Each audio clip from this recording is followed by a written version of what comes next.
ngayong umaga, hindi lang isa, kundi 4 na pusa ang mag-aatid sa atin ng kakitaan. Pero bago yan, panoorin natin ito. Hindi lang sila basta-basta cute na alaga, kung hindi sweet at clingy pa. Talagang mapapangiti ka sa hatid na cuteness ng mga pusang ito. Iba-iba man ang kanilang personality, iisa naman ang hatid nilang saya sa kanilang fur parent at viewers. Kaya naman ating makakasama ang adorable cats na sina Loki, Luca, Theo at Lola, together with their fur parent dito lang sa Wednesday Pets Day. Ang kukit naman. Well, welcome po sa RSP, Ma'am Jamie. Ipakilala mo naman sa amin ang iyong mga fur baby. Hello po, si Luca lang yun nandito ngayon. Yung other three, they're still sleeping kasi malamig yung panahon. Malamig yung panahon. Oh, Yeah. ba't hindi gisingin? Charing. Mali! Pero kwentuhan mo kami. Papagalitan po ako, masungit. Ay, papagalitan ka. Baka palayasin ka sa bahay mo kasi sila may-ari ng bahay. Eh, Oo no? nga, ba't yan yung mga Yeah. pusa, no? Pero kwentuhan mo kami, Miss Jamie, paano nag-umpisa tong pag-a-adopt mo sa mga puspin? Actually, hindi naman po namin plan na mag-adopt ng cats. It just so happens na lagi kami napupunta sa situation na nakakita kami ng animals in need. So, nag-start with Luca, ito siya, with his sister Lola. So, one night may stray cat na nanganak sa laundry area namin. Tapos, after a week, hindi na siya binalikan. And then, because of Luca and Lola, mas naging open kami to caring for other stray animals. So, nag-adopt pa kami ng 2 stray kittens after them. Okay, given na galing sa iba-ibang mga family ang iyong mga alaga, kamusta naman? Mahirap ba nung una sila nagkita-kita? Paano sila naging close sa isa't isa?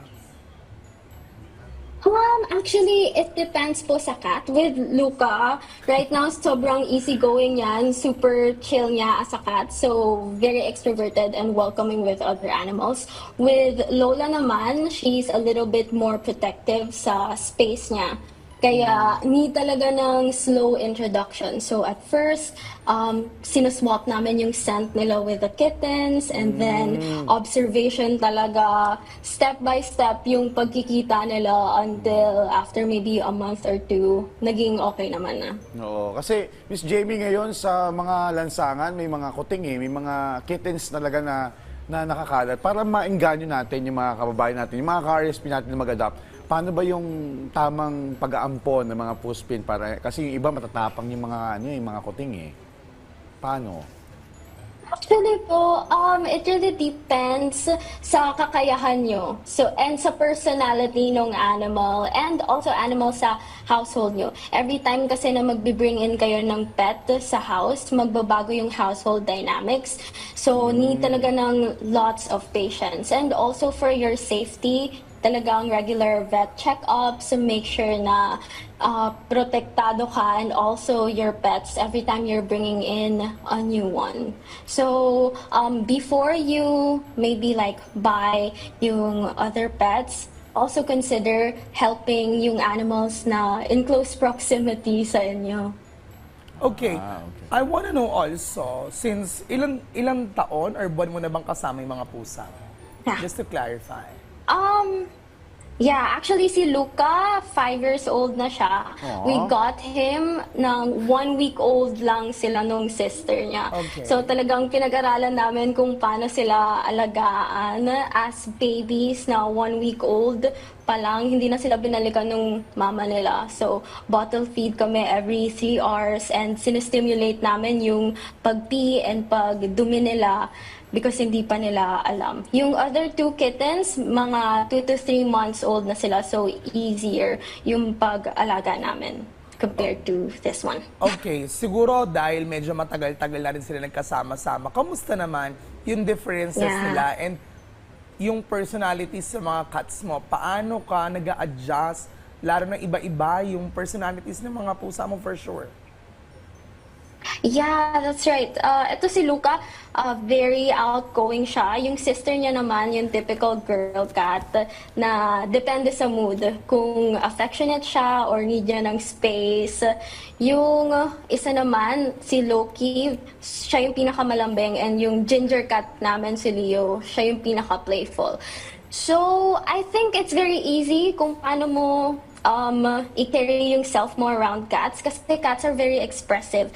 They will tell you exactly what they need. For example, if they need like more pets, more affection, more space, talagang malalaman mo. So it's just a matter of dapat you know how to read their behaviors. Ito, last na lang, Miss Jamie, para sa ating mga ka-RSP. Ano sa tingin mo yung natutunan mo sa pag-aalaga ng mga puspin? Gaano kahalaga yung pagiging mapagmahal sa hayop no matter what their breed is? I think yung pinaka natutunan ko is that every time you take a pet in, another responsibility siya. So dapat ready ka financially with your space and also emotionally. Only take in the pets that you know na kaya mong alagaan 110%. Kasi dapat whether my breed or if puspin man sila, deserve nila ng same level of care. Alam mo, kahit si Luca, no, gusto na rin matulog. Oo. Kahit ginaganon bigla, nagigising bigla si Luca. Napaka-chill niya talaga naman, no? Pero syempre, no, talagang Yeah. nasarap sa feeling mag-alaga ng pusa. You have cats, Yes, I Joshua? have 2 cats. I have one, si Mela. And gusto ko pa magdagdag na isa. Dahil hingin ko kay Jules yan. On that note, thank you so much, Luca. And Jamie, sa Thank pag-aami you sa so amin ng iyong much. kwento.